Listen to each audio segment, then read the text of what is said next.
L'innocent, par Joseph Kassem. À la mémoire de tous les massacrés de Zied et de Boula, exécutés à Clichy-sous-Bois par électrocution à l'automne 2005 au nom de l'ordre public et de la sécurité des braves gens. 1. Sur son visage, l'angoisse de l'innocent. Non pas l'innocence morale dont nul ne connaît les bénéfices, mais l'autre. Je veux parler de l'innocence qui jaillit maladroitement, de celle qui se fait subjuguer par un déluge d'accusations. Cette innocence-là, c'est la brasse démantibulée du bonhomme, qui est en train de sombrer en pleine mer. Elle anéantit tous les artifices, et excite l'instinct de survie face à la noyade des accusations dont l'innocent est la cible.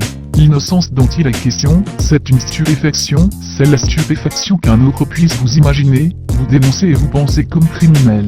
L'innocence dont je veux parler, c'est une plaie qui se fait passer pour une peur, c'est celle qui n'a jamais pensé s'armer, alors que c'est une cible déjà sanglante pour tous les snipers à la solde de la banalité. 2. Mon innocent est littéralement à lui. L'autre tempête. L'autre l'incrimine. L'autre le rend responsable de tout, et de rien en soulignant son irresponsabilité notoire. Sous ce tir de barrage, mon innocent est brabanant. Sa mâchoire se décroche. Son menton semble s'effondrer sur ses pieds, et offre une vue panoramique sur ses caries. L'accusateur exige de lui qu'il se justifie. Se justifier de quoi? Personne n'a compris, mais tout le monde attend de l'innocent qu'il présente de plates excuses. Nous attendons dans le silence. L'innocent ne dit rien. C'est long. C'est de plus en plus long. Dans ce néant qui s'étire, je suis de plus en plus persuadé que l'intervention de Monsieur Loyal est imminente, et qu'il va hurler, et le spectacle continue. 3. L'innocent bredouille un truc.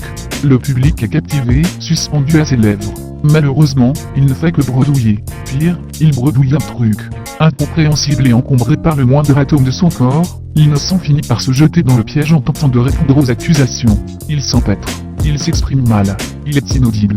Il est tout penaud, tout palais confit de gêne. Toute son attitude le dénonce, comme quelqu'un qui n'est pas trop tranquille. Tout ce qu'il tente de dire, finit, irrémédiablement, par le désigner comme coupable. Un coupable qui tente de se justifier.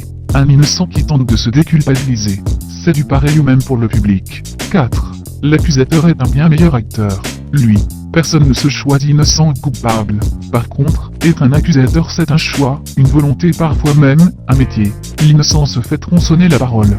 La clarté de l'expression de l'accusateur contraste nettement avec la mollesse inaudible de l'innocent. Le public est soulagé de cette amputation du temps de parole.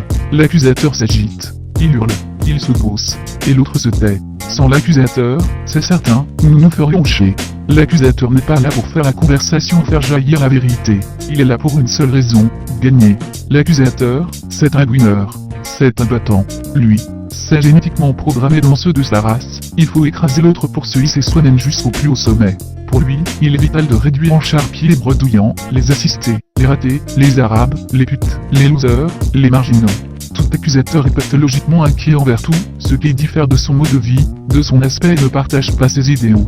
Jour après jour, l'accusateur a besoin de massacrer ses inférieurs. Sans ce sociocide infiniment répété, il suffoquerait à la seule idée d'être encerclé par les anormaux.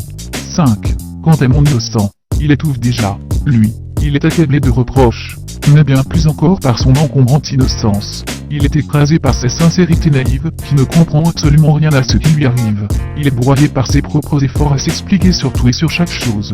Il voudrait démontrer, argumenter, mais il ne fait que se justifier, comme le fait n'importe quel coupable. D'un seul coup, il se redresse et il hurle à plein poumon qu'il n'a rien fait. L'assemblée des braves gens le désapprouve en devinant de la tête ou en faisant la moue. C'est que le spectacle ne peut pas finir ainsi. Ils veulent en avoir pour leur argent. 6. Résigné, désespéré, notre innocent pourrait partir mourir dans une croisade ou un djihad. Mais il sort un flingue de sa poche. Armé, il pourrait flinguer ses collègues, son patron, sa femme et ses enfants. Il se contente d'ouvrir la bouche et cale le canon de l'arme contre son palais. Il pourrait crever en faisant la une des journaux ou en inspirant la terreur. Mais il se limite à son propre assassinat. L'intime conviction du public est acquise, l'innocent vient de commettre un meurtre devant tout le monde. Et on entend dire, il n'y a pas de fumée sans feu. L'accusateur est maculé de sang, de bouts de chair et d'eau brisée. La foule est rassurée, et on entend dire, bon débarras. Les honnêtes gens sont tous en liesse, tous convaincus de leur droit à interdire et à priver autrui de ce qui fait leur supériorité, et on entend dire, tous les mêmes. 7. L'ordre et le bon sens sont sauvegardés, le public est rassuré. Ces commérages dissimulent grossièrement l'horreur du sacrifice, que tous exigeaient au profit de l'idole de la réussite, et de sa prétentieuse universalité. Sous les applaudissements de sa victoire, l'accusateur crépit de viande, salue la République qui le nourrit de ses hurrahs, les plus barbares. Mais l'accusateur scrute déjà la foule immense pour retrouver l'anormale innocence de sa prochaine victime. Alors, à qui le tour?